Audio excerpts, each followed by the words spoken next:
تلاوت ہوئی، نعت خوانی ہوئی، بیان ہو رہا ہے، ہم سب مل کر محبتوں کا ایک گلدستہ تیار کر رہے ہیں جسے آج مدینہ منورہ بھیج رہے ہیں۔ یہ محفل آپ لوگوں کی طرف سے عقیدتوں کا گلدستہ ہے، جس گلدستے میں تلاوت کے پھول ہیں، نعت خوانی کے پھول ہیں، بیان کے پھول ہیں، درود و سلام کے پھول ہیں۔ یہ عقیدتوں کا گلدستہ آپ کی طرف سے سرکار مدینہ کی بارگاہ میں پیش کیا جا رہا ہے۔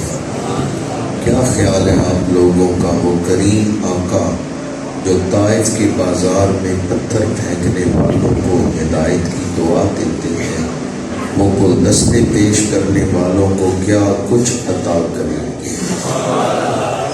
آج اس محفل میں شامل ہو کر ہمیں اپنے گناہ بخشوانے کا ایک موقع مل گیا ہے، مقدر چمکانے کا موقع مل گیا ہے، قیامت کے دن حضور کی شفاعت حاصل کرنے کا بہانہ مل گیا ہے۔ ہم کسی عامی کا ذکر نہیں کر رہے، ہم رحمت للعالمین کا ذکر کر رہے ہیں۔ یہ ذکر بڑا اعلیٰ ہے، یہ ذکر بڑا بلند ہے۔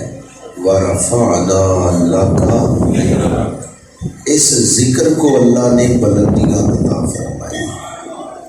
یہ ذکر باعث رحمت بھی ہے، باعث ہدایت بھی ہے اور باعث نجات بھی ہے۔ اس ذکر کے ساتھ ہماری نجات جڑی ہوئی ہے۔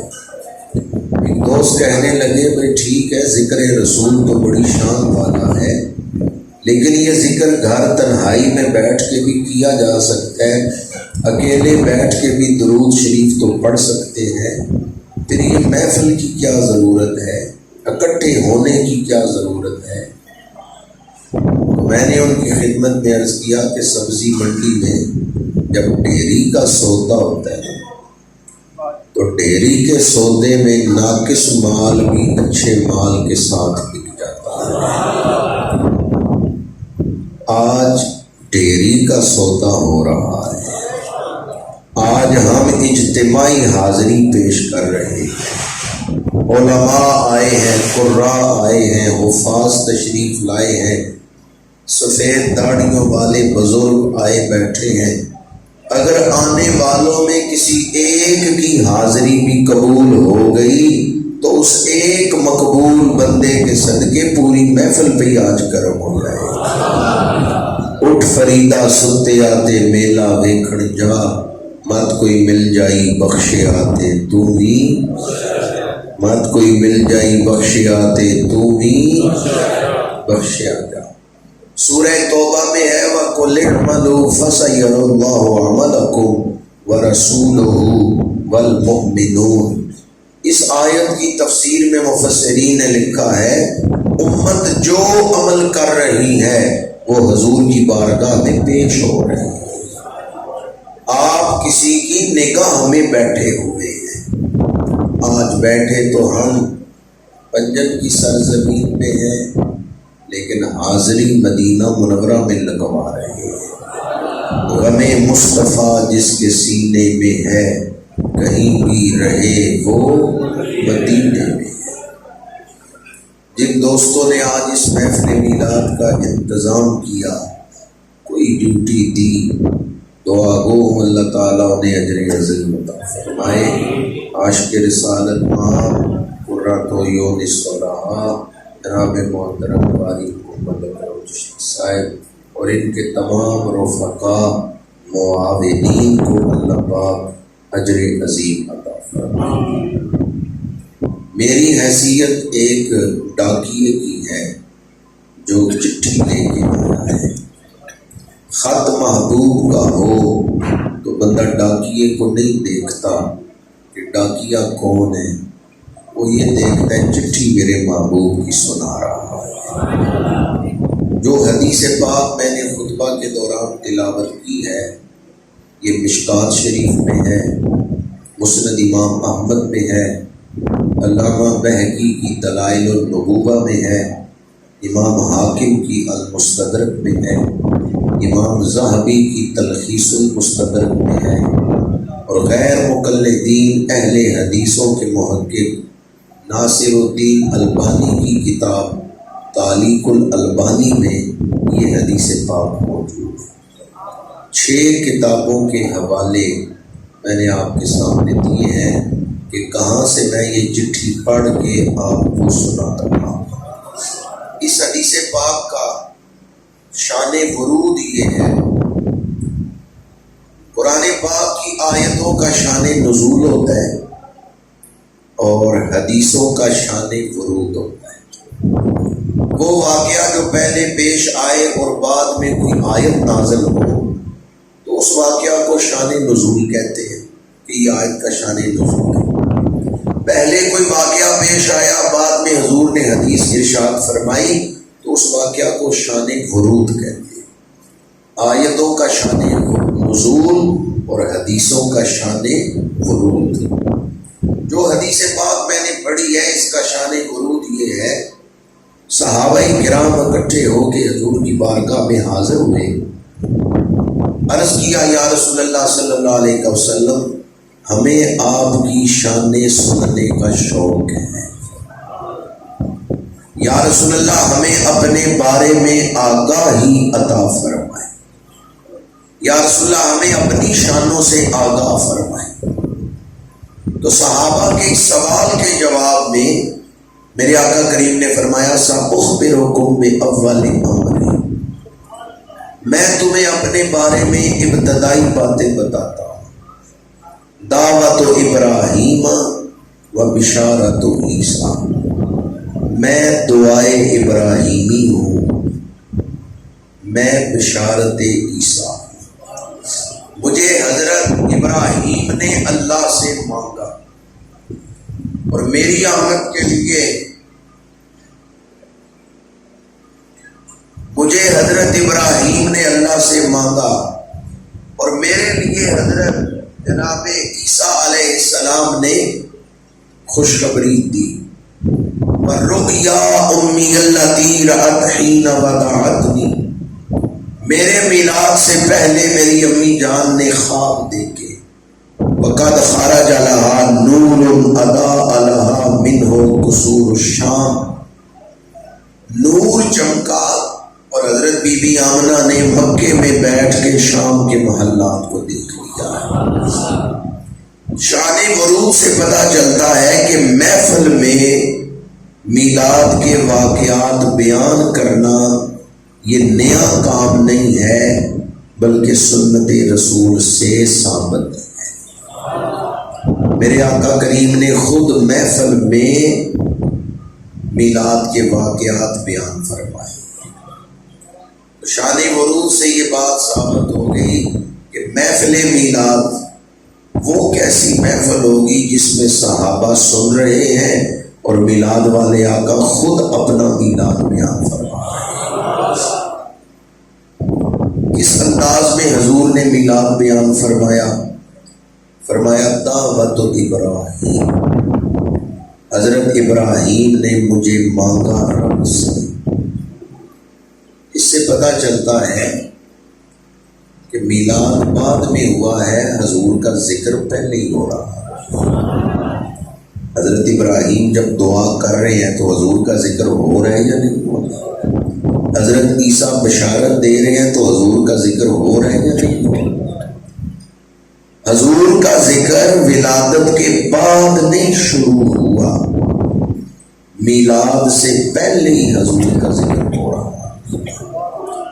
حضرت آدم علیہ السلام سے لے کے حضرت عیسیٰ تک ہر نبی نے کم از کم ایک محفل میلاد کی ہے۔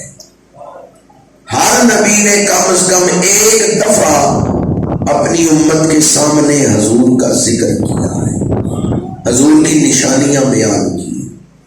قرآن پاک میں اللہ کریم نے جو وعدہ لیا ہے نبیوں سے، بڑی مشہور آیت ہے پہلی محفل میلاد، وَإِذَا أَخَذَ اللَّهُ مِيثَاقَ النَّبِيِّينَ لَمَا آتَيْتُكُم مِّن كِتَابٍ وَحِكْمَةٍ إِلَىٰ آخِرِهِ۔ اس آیت کی تفسیر میں مفسرین نے لکھا ہے کہ ہر نبی نے کم از کم ایک دفعہ اپنی امت کے سامنے حضور کا ذکر کیا ہے، تو حضور کا انتظار ہو رہا تھا، زمانہ گزر رہا ہے، حضور کا انتظار ہو رہا ہے۔ حضرت ابراہیم تشریف لائے تو آپ نے دعا مانگی، پروردگار وہ جو تم نے وعدہ کیا تھا ثم جاءکم رسول، کہ پھر آ جائے تمہارے پاس شانوں والا رسول، میں مانگتا ہوں وہ رسول بھیج دے۔ ربنا وابعث فیہم رسولا، پروردگار وہ شانوں والا رسول بھیج دے۔ جس پتھر پہ کھڑے ہو کے حضرت ابراہیم نے دعا مانگی، 4,500 سال گزر گئے، وہ پتھر آج بھی کعبے کے سامنے پڑا ہوا ہے۔ 4,500 سال سے زیادہ عرصہ گزر چکا ہے، اللہ نے آج بھی اس پتھر کو سنبھال کے رکھا ہوا ہے۔ اللہ آپ سب کو عمرہ نصیب فرمائے۔ اس پتھر پہ حضرت ابراہیم کے پیروں کا نشان لگا ہوا ہے، کعبہ شریف کے سامنے پڑا ہوا ہے۔ حاجیوں کو حکم ہے کعبے کا طواف کر کے اس پتھر کے پاس آ کے نفل پڑھو، واجب الطواف نفل۔ اور اس پتھر پہ نشان کس چیز کے؟ حضرت ابراہیم کے قدموں کا نشان ہے۔ مرکز توحید میں نبی کے پیروں کا نشان کیوں رکھا ہوا ہے؟ اور حکم ہے کہ یہاں آ کے واجب الطواف نفل پڑھو۔ مرکز توحید میں وہاں اس پتھر کا رکھنا اس بات کی تعلیم ہے، خدا تک پہنچنا ہے تو اللہ والوں کے قدموں میں آنا پڑے گا۔ صفا مروہ پہ جس کے پیر لگے حضرت بی بی ہاجرہ، وہ ولیہ ہیں۔ سبز لائٹوں کا جو نشان ہے وہاں آج کل شیخ الحدیث بھی دوڑ رہے ہیں، مفسر قرآن بھی دوڑ رہے ہیں، وہاں پیر کس کے لگے؟ اللہ کی ایک ولیہ کے۔ تو حرم میں نبیوں اور ولیوں کے نشانے قدم پر کیوں چلایا جا رہا ہے؟ ان کی تعظیم کیوں کروائی جا رہی ہے؟ مرکز توحید میں حضرت ابراہیم اور حضرت بی بی ہاجرہ کے قدموں کی تعظیم کیوں کروائی جا رہی ہے؟ کہ اللہ تک پہنچنا ہے تو اللہ والوں کے قدموں میں آنا ہو۔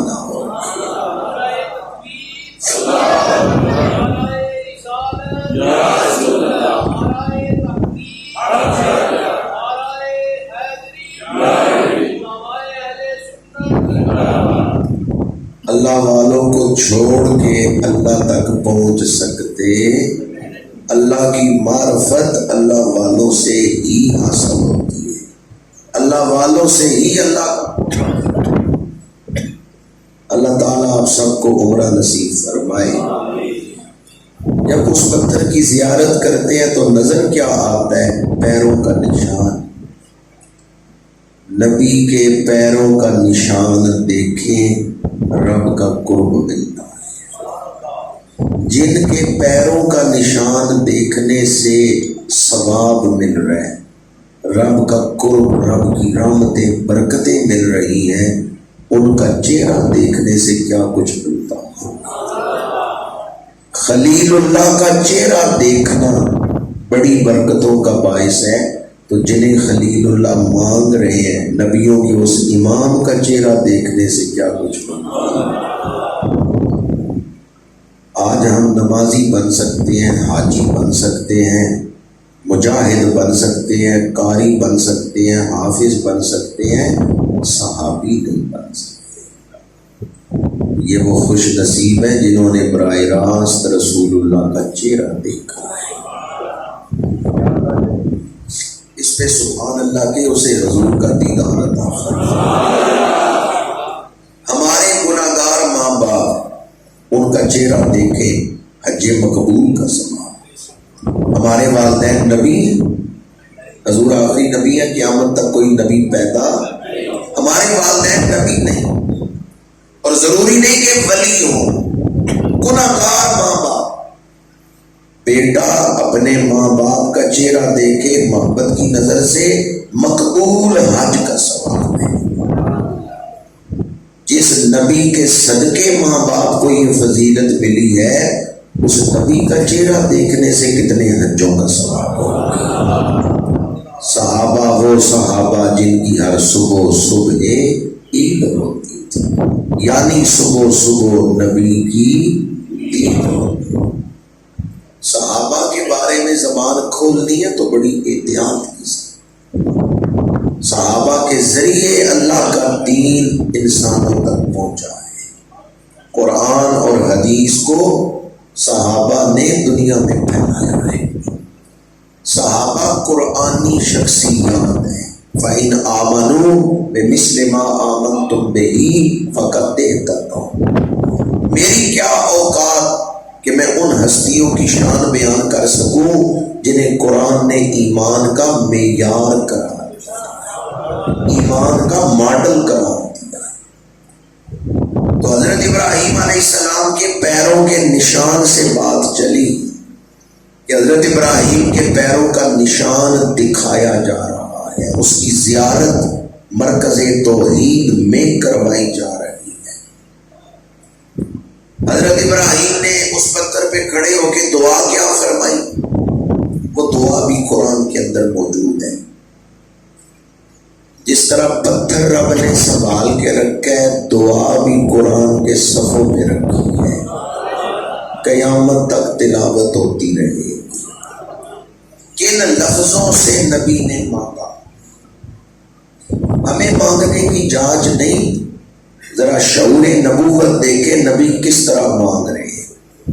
ربنا وابعث فیہم رسولا منہم، پروردگار وہ شانوں والا رسول بھیج دے جو انہی میں سے ہو، لباس بشریت میں آئے۔ ہم حضور کی بشریت کو مانتے ہیں، لیکن حضور ہمارے جیسے محض بشر نہیں ہے۔ بشریت کا اطلاق ہوتا ہے، لیکن حضور کی بشریت بھی ہماری روحانیت سے زیادہ لطیف ہے۔ ہمیں پسینہ آئے بدبو آتی، آپ کے پسینے سے خوشبو آتی۔ ہمارے تھوک میں بیماریاں ہیں، آپ کے لعاب دہن شریف میں شفائیں ہیں۔ رسول منہم، آگے اس رسول کی شانیں، یتلو علیہم آیاتک، تیرا دین انہیں پہنچائے، آیتیں پڑھ کے سنائے، وَيُعَلِّمُهُمُ الْكِتَابَ وَالْحِکْمَةَ، کتاب و حکمت سکھائے، وَيُزَكِّيهِمْ، اور انہیں پاک کرے۔ اجمالاً تین شانیں بیان ہوئی، دین پہنچائے، کتاب و حکمت سکھائے۔ کیا سکھائے؟ کتاب اور حکمت کسے کہتے ہیں؟ پہلی تفسیر تو یہ ہے کہ کتاب سے مراد قرآن ہے، حکمت سے مراد حدیث۔ حکمت حضور کی حدیث کو کہا گیا۔ دوسری تفسیر، حکمت سے مراد یہ ہے، حضرت ابراہیم نے دعا مانگی، پروردگارا وہ رسول بھیج دے جو ان لوگوں کو دنیا میں رہنا سکھائے کہ زندگی کیسے گزارنی ہے، جو انہیں اس طرح جینا سکھائے کہ جس مقصد کے لیے انہیں پیدا کیا گیا ہے یہ اس مقصد تک پہنچ جائے۔ حکمت کا معنی سمجھ آئے؟ یا اللہ وہ رسول بھیج جو انہیں حلال حرام میں فرق کرنا سکھائے، طہارت نجاست میں فرق کرنا سکھائے، غفلت اور بندگی میں فرق سکھائے، جو انہیں اس طرح زندگی گزارنے کی جانچ سکھائے کہ جس مقصد کے لیے انہیں پیدا کیا گیا ہے یہ اس مقصد تک پہنچ جائے، جو زندگی کا راز سمجھا دے، جو زندگی کا مقصد سمجھائے، کامیاب پرسکون زندگی گزارنے کا ڈھنگ سکھائے۔ یہ سارے معانی لفظ حکمت کے اندر موجود ہیں۔ تیسرا معنی حکمت کا، یا اللہ وہ رسول بھیج دے جو ان لوگوں کو تقدیر کے راز سمجھائے کیا سمجھائیں؟ ایک ہے میری خواہش، ایک ہے میری تقدیر۔ جہاں میری خواہش اور میری تقدیر آپس میں ٹکراتے ہیں وہاں میں پریشان ہو جاتا ہوں، کیونکہ میں کچھ اور چاہتا ہوں، تقدیر میں کچھ اور۔ تقدیر پہ ایمان لانا یہ بنیادی عقائد میں سے ہے، ضروریات دین میں سے۔ آمنت باللہ و ملائکتہ و کتبہ و رسلہ والیوم الآخر والقدر خیرہ و شرہ من اللہ تعالی۔ یہ کس کا فیصلہ تھا کہ آپ کو مرد بنایا ہے؟ یہ تقدیر کس نے لکھی ہے کہ آپ مرد ہیں؟ آپ کو عورت نہیں بنایا۔ جس ماں کے پیٹ سے بچی پیدا ہوئی اسی سے آپ بیٹے پیدا ہو گئے۔ یہ فیصلہ کس کا تھا؟ اللہ کا۔ تو جس نے مجھے بنایا نا اس نے میری تقدیر بھی لکھی ہے۔ جہاں میری خواہش اور میری تقدیر آپس میں ٹکراتے ہیں، خواہش کچھ اور ہے، تقدیر میں کچھ اور ہے، وہاں میں پریشان ہو جاتا ہوں۔ حضرت ابراہیم نے دعا مانگی، یا اللہ وہ رسول بھیج دے جو انہیں تقدیر کے مطابق زندگی گزارنا سکھا، تقدیر پہ راضی رہنا سکھا دے، جو انہیں تقدیر کے راز سکھا دے۔ اور حضور نے ہر حال میں جینا سکھایا ہے، ہر حال میں جینا۔ بیماری ہے تو پھر کیا رویہ ہونا چاہیے، صحت ہے تو کیا رویہ ہونا چاہیے، امیر ہو تو کیا رویہ ہونا چاہیے، غریب ہو تو کیا رویہ ہونا چاہیے، کسی کو قرض دیا ہوا ہے تو کیا رویہ ہونا چاہیے، کسی سے قرض لیا ہوا ہے تو کیا رویہ ہونا چاہیے۔ حضور نے ہر حال میں جینا سکھایا ہے۔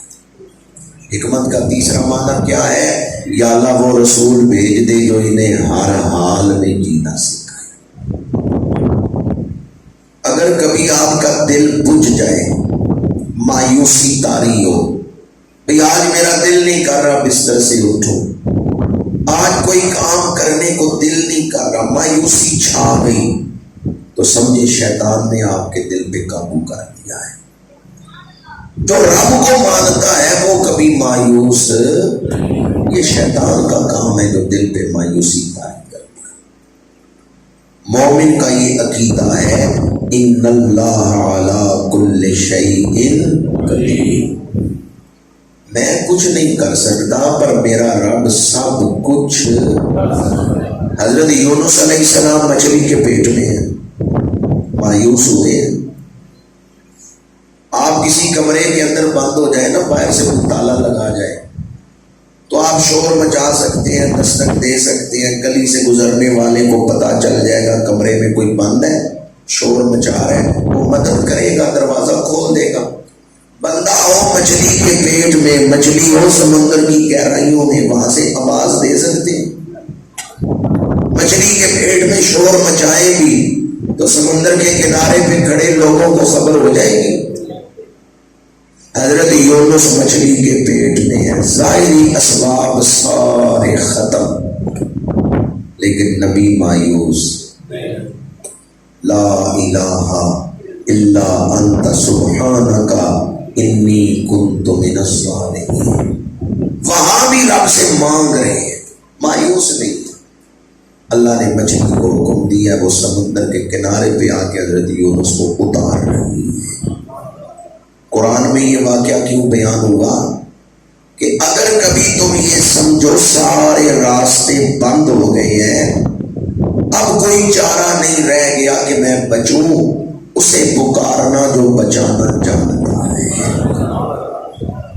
چند لوگوں کو بات سمجھ آئی ہے؟ ویسے آواز سمجھ آ رہی ہے آپ کو میں کیا بیان کر رہا ہوں؟ حضور تشریف لائے ہیں ہر حال میں جینا سکھانے کے لیے۔ فرمایا مومن کی بھی عجب شان ہے، یہ کسی حال میں بھی نقصان میں نہیں رہتا، یہ ہمیشہ نفع میں ہی رہتا ہے۔ یہ میں حدیث سنا رہا ہوں، اللہ کے رسول نے فرمایا مومن ہر حال میں نفع میں ہی رہتا ہے۔ نعمت ملے تو شکرانہ کرتا ہے، غم ملے تو صبر کرتا ہے۔ نعمت ملی، شکر کیا، ثواب ملے گا۔ دکھ آ گیا، صبر کیا، اجر ملے گا۔ تو نعمت بھی ثواب کا ذریعہ بن گئی اور غم بھی۔ حضور نے ہر حال میں جینا سکھا۔ حضرت ابراہیم کی دعا میں کتنی گہرائی ہے، کتنی وسعت ہے حضرت ابراہیم کی دعا میں۔ دو حصے میں نے آپ کے سامنے دعا کے بیان کیے۔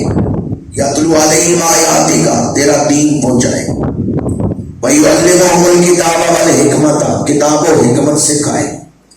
تیسرا حصہ وَيُزَكِّيهِمْ، وہ رسول بھیج دے جو انہیں پاک کرے۔ پاک کرنا یہ مقصد میلاد ہے۔ میلاد کے جو مقاصد ہیں ان میں سے ایک مقصد پاک کرنا۔ حضور نے اپنی نگاہ سے بھی دلوں کو پاک کیا ہے اور ایک ایسا نظام بھی عطا کیا ہے کہ جو اس نظام میں ڈال جائے گا اس کا ظاہر بھی پاک، باطن بھی پاک۔ حضور آئے پاک کرنے کے لیے۔ میلاد ہوا کس لیے؟ حضور دنیا میں تشریف لائے کیا کرنے کے لیے؟ ہمارے ملک کا نام کیا ہے؟ تو جن کو نہیں نا پتا ذرا ان کو بھی بتا دیں کس ملک میں ہم رہتے ہیں۔ ستان فارسی زبان میں جگہ کے لیے بولا جاتا ہے۔ یہ پاکستان فارسی کا لفظ ہے۔ ستان جگہ کے لیے بولا جاتا ہے۔ گلستان وہ جگہ جہاں پھول ہے، قبرستان وہ جگہ جہاں قبریں ہیں۔ پاکستان دوبارہ معنی کر رہا ہوں، ہمارے ملک کے نام کا مقصد میلاد سے تعلق جڑا ہوا ہے۔ حضور آئے پاک کرنے، ہمارے ملک کا نام پاکستان۔ سدان فارسی میں جگہ کے لیے بولا جاتا ہے۔ گلستان وہ جگہ جہاں پھول ہیں، قبرستان وہ جگہ جہاں قبریں ہیں۔ تو ذرا بتائیں پاکستان کا معنی کیا بنتا ہے؟ وہ جگہ جہاں قانون پاک، رہنے والے لوگوں کا عقیدہ پاک، سوچ پاک، دل پاک، کردار پاک۔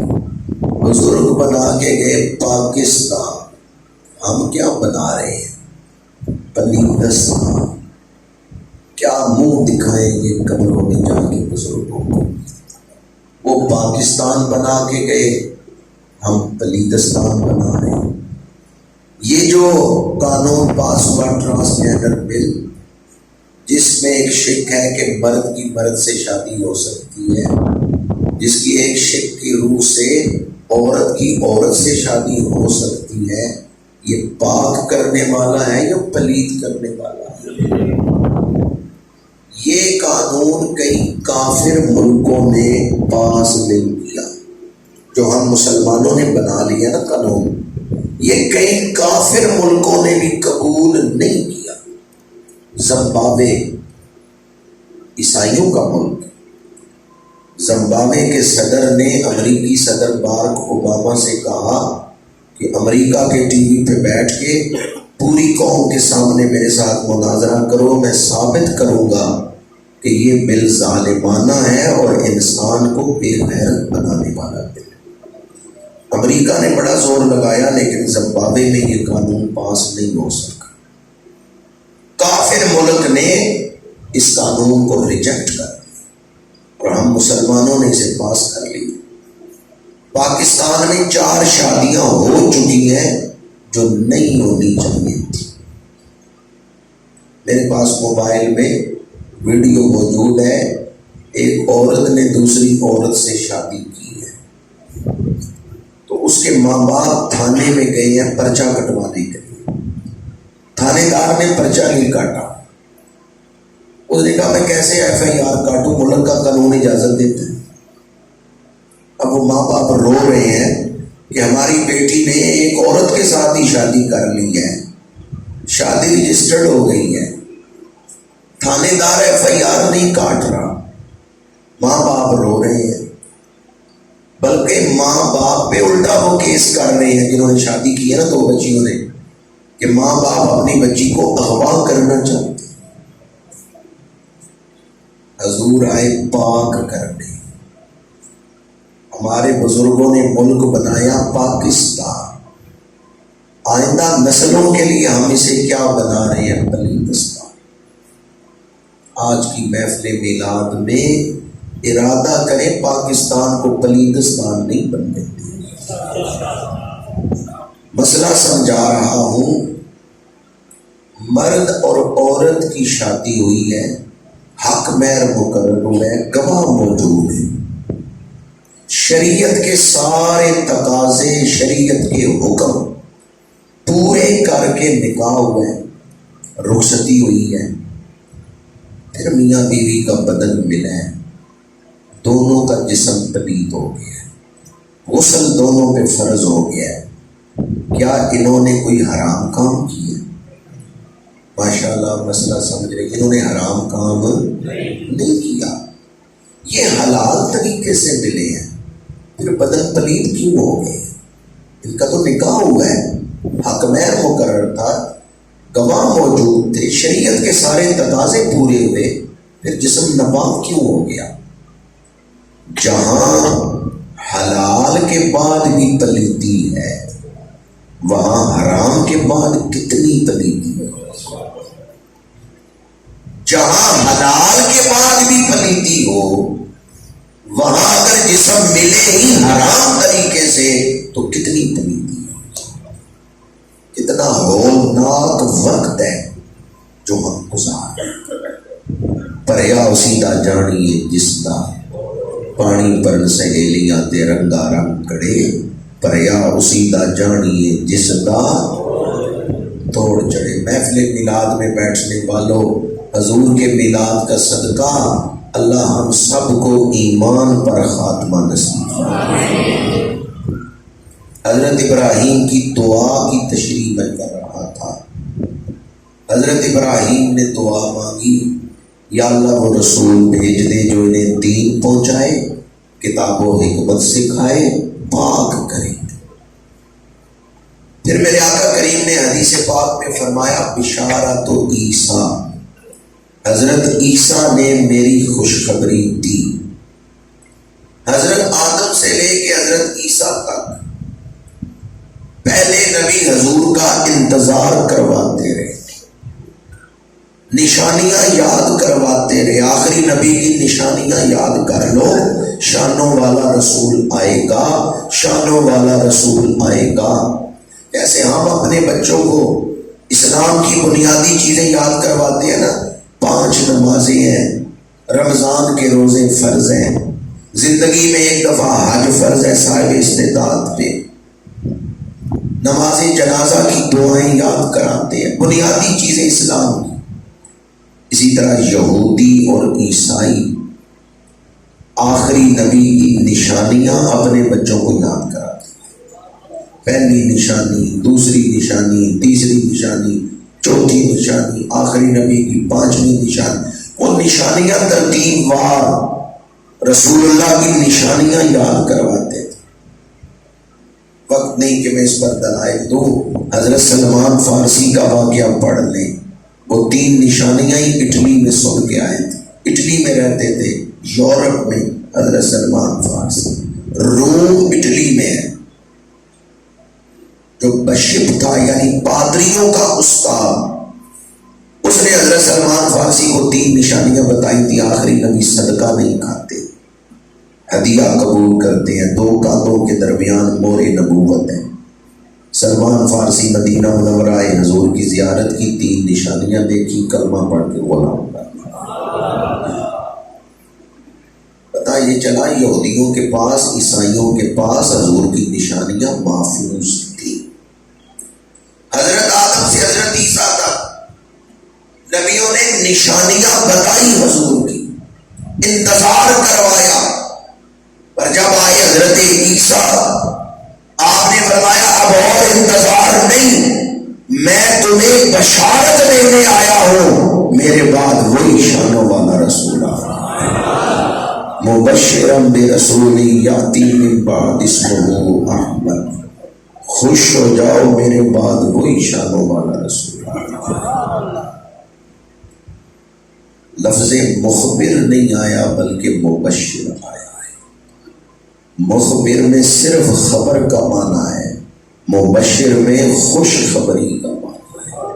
خوش ہو جاؤ میرے بعد بڑی شانوں والا رسول آیا۔ حضرت عیسیٰ کہہ رہے ہیں ابھی میلاد نہیں ہوا، پہلے ہی خوشیاں مناؤ، رسول آ رہے ہیں۔ تو جب وہ شانوں والا رسول آ جائے پھر خوش ہونا چاہیے یا نہیں ہونا چاہیے؟ تو ایک دفعہ خوش ہو کے کہہ سکتے ہیں آمد مصطفیٰ میں نے یہ نہیں کہا اونچی آواز میں کہ میں نے کہا خوش ہو کے، خوشی دل میں چھپی ہوئی ہو اسے سرور کہتے ہیں، خوشی طور سے ظاہر ہو کہ بندہ خوش ہے، چال بتائے بندہ خوش ہے اسے حبور کہتے ہیں، خوشی چہرے سے ہی نظر آئے اسے فرحت کہتے ہیں۔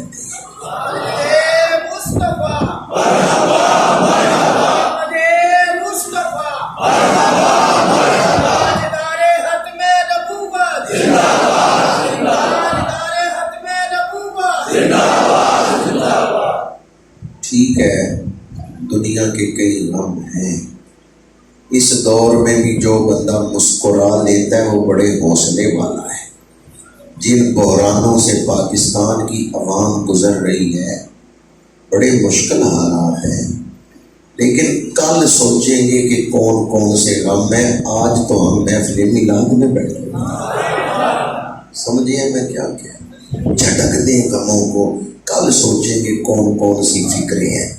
اعلیٰ حضرت نے لکھا ہے محفل میلاد اور خوشی لازم و ملزوم ہے۔ محفل میلاد کا مطلب ہی یہ ہے کہ ہم حضور کی آمد پر خوشی منا رہے ہیں، جیسے سورج اور روشنی لازم و ملزوم، پھول اور خوشبو، شہد اور مٹھاس لازم و ملزوم ہے، اسی طرح محفل میلاد اور خوشی آپس میں لازم و ملزوم۔ بندہ محفل میلاد میں آئے اور خوشی نہ ہو، کس چیز کی خوشی؟ اللہ نے اپنا محبوب عطا فرمایا، اور یہ بات بھی اعلیٰ حضرت نے بیان کی ہے، ہزاروں غم ہو حضور کی یاد آ جائے دل خوش ہو جاتا ہے۔ ان پہ نثار کوئی کیسے ہی رنج میں ہو، جب یاد آ گئے ہیں سب غم، اپنے غم جھٹک کے خوشی کے ساتھ آمد مصطفیٰ کا استقبال کریں۔ آمد مصطفیٰ چہرہ والضحیٰ، یہ بشارت عیسیٰ کا تقاضا ہے۔ حضرت عیسیٰ نے کہا خوش ہو جاؤ میرے بعد شانوں والا رسول آ رہا ہے، اور حضور کی آمد پہ خوش ہونا فرض ہے۔ خوشی کے اظہار کے لیے محفل میلاد مستحب ہے، لیکن حضور کی آمد پہ خوش ہونا یہ کیا ہے؟ فرض ہے۔ محفل میلاد مستحب ہے، جلوس میلاد مستحب ہے، لیکن مطلقاً خوشی جو ہے یہ فرض ہے۔ اس کا مطلب ہے جو میلاد نہیں مناتے ان سے آپ پوچھیں حضور کی آمد پہ تمہارا دل خوش ہے یا نہیں ہے؟ مومن کیا جواب دے گا کہ حضور کی آمد پہ میرا دل؟ مومن نفی میں جواب دے سکتا ہے؟ نفی میں کون جواب دے سکتا ہے؟ نثار تیری چہل پہل پہ ہزار عیدیں ربیع الاول، سوائے ابلیس کے جہاں میں سبھی تو، یہ لائٹیں باہر کیوں لگائی ہیں؟ خوشیاں منا رہے ہیں۔ یہ جھنڈیاں کیوں لگائی ہیں؟ خوشیاں منا رہے ہیں۔ آج محفل میلاد کا اہتمام کیوں کیا ہے؟ خوشیاں منا رہے ہیں۔ یا اللہ جو حضور کی آمد پہ خوشیاں منا رہے ہیں انہیں دو جہانوں کی سچی خوشیاں عطا فرما۔ فرمایا دعوت ابراہیم و بشارت عیسیٰ، میں دعائے ابراہیمی ہوں، میں بشارت عیسیٰ ہوں۔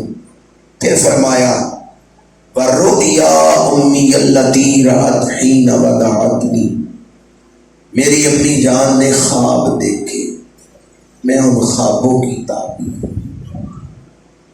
وقد خرج لها نور اضاء لها منه قصور الشام، جب میرا میلاد ہوا نور چمکا اور میری امی جان نے مکے میں بیٹھ کے شام کے محلات کو دیکھ لیا۔ بی بی پاک بیٹھی ہیں مکے میں اور دیکھ رہی ہیں ملک شام کے محلات۔ سیدہ آمنہ بیٹھی ہوئی ہیں حجرے کے اندر، چاروں طرف دیوار ہے، تو آپ دیوار سے دوسری طرف کیسے دیکھ رہی ہیں؟ دیوار تو آنکھوں کے آگے رکاوٹ بنتی۔ سیدہ آمنہ دیواروں کے اندر، چار دیواری کے اندر، حجرے کے اندر بیٹھی ہوئی ہے، شام تک کیسے دیکھ رہی ہیں؟ کیا دیواروں نے نظر کو روکا نہیں ہے؟ جہاں نور مصطفیٰ چمکتا ہے دیواریں آنکھوں کے آگے رکاوٹ۔ نبی کی والدہ کی نظر اتنی ہے، خود نبی کی نظر کتنی ہو۔ کوئی یہ نہ کہے کہ نبی دیوار کے پیچھے نہیں دیکھ سکتا، نبی کے نور کی برکت سے تو سیدہ آمنہ دیوار کے دوسری طرف دیکھ رہے۔ سیدہ آمنہ کبھی ملک شام نہیں گئی۔ جب حضور کا میلاد ہوا ہے، نور چمکے، آپ نے شام کے محلات دیکھے ہیں، پہلی دفعہ دیکھے ہیں۔ آپ نے پہچان کس طرح لیا کہ یہ ملک شام کے محلات؟ ایک آدمی کبھی آپ کے گاؤں میں نہیں آیا، اس مسجد کو نہیں دیکھا، اس کو تصویر دکھائیں اور پوچھیں یہ مسجد کس گاؤں میں ہے، وہ بتا سکتے ہیں؟ کہے گا میں پہلی دفعہ دیکھ رہا ہوں۔ بی بی پاک کبھی ملک شام نہیں گئی، اچانک محل نظر آئے، آپ نے پہچانا کس طرح کہ یہ ملک شام کے محلات؟ سید شریف جرجانی رحمۃ اللہ تعالی لکھتے ہیں جہاں نور مصطفیٰ چمکتا ہے بصارت بھی مل گئی، بصیرت بھی مل گئی۔ چمک تجھ سے پاتی ہے، میرا دل بھی چمکا دے۔ بصارت کہتے ہیں سر کی آنکھوں کا نور، بصیرت کہتے ہیں دل کا نور۔ جہاں نور مصطفیٰ چمکتا ہے بصارت بھی مل گئی، بصیرت بھی مل گئی۔ نور مصطفیٰ کی برکت سے محل نظر بھی آ گئے ہیں، دل کو علم بھی حاصل ہو گیا۔ نور مصطفیٰ چمکا، اس نور میں ظہور ہوا۔ خدمت کے لیے جو دائی وہاں حاضر تھی ان کا نام ہے شفا۔ شفا فرماتی ہے میں نے رسول اللہ کو ہاتھوں میں اٹھایا، کیا دیکھا؟ ناف کٹی ہوئی ہے، ختنہ ہو چکا ہے۔ ولادت کے وقت جو شانیں ظاہر ہوئی، یہ صرف ہمارے اہل سنت کے علماء نے نہیں لکھا، غیر مقلدین اہل حدیثوں کے پیشوا نواب صدیق حسن خان بھوپالی نے الشمامۃ الانبریاء میں لکھا ہے رسول اللہ کا میلاد ہوا، ناف کٹی ہوئی تھی، ختنہ ہو چکا تھا۔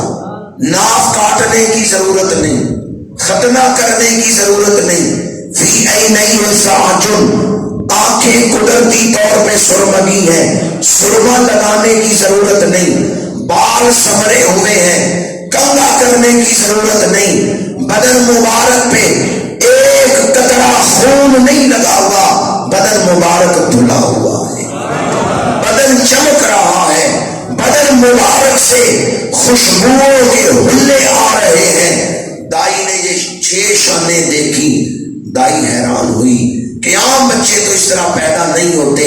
6 شانیں دیکھ کے دائی حیران تھی، لیکن جب 7ویں شان دیکھی تو شفا کانپنے لگی۔ وہ 7ویں شان کیا تھی؟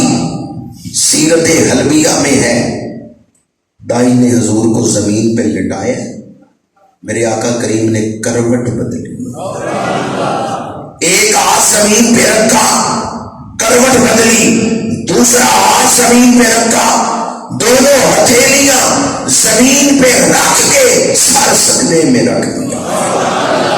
نعرہ تکبیر، نعرہ رسالت، جشن میلاد مصطفیٰ، حضور کی آمد، حضور کی آمد، آمد مصطفیٰ، چہرہ مدحہ۔ دونوں ہتھیلیاں زمین پہ رکھ کے سر سے